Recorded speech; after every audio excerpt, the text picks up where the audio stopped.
കക്കാടം വലിയ ലക്ഷറിയസ് ആയിട്ടുള്ള budget friendly resort ഏതാണെന്ന് ചോദിച്ചാൽ ഒറ്റ ഉത്തരമേ ഉള്ളൂ കേട്ടോ, നമ്മുടെ ക്ലൗഡ്സ് ആൻഡ് റിസോർട്ട്. നമുക്ക് ഈ റിസോർട്ടിന്റെ വിഷ്വൽസ് ഒന്ന് കണ്ടു നോക്കിയാലോ. வெண்ணிலவை பூவாய் வைப்பேனே, வானவிலையுடையாய் தைப்பேனே, உனக்காக ஏதும் செய்வேன், நீ எனக்கென செய்வாயோ.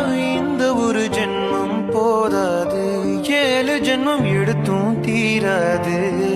அந்த தெய்வம் உன்னை காக்க தினம் தொழுவேன் தவறாது. என்ன நான் கேட்பேன் தெரியாதா, இன்னமும் என் மனம் புரியாதா. அடராமா இவன் பாடு இந்த பெண்மை அறியாதா.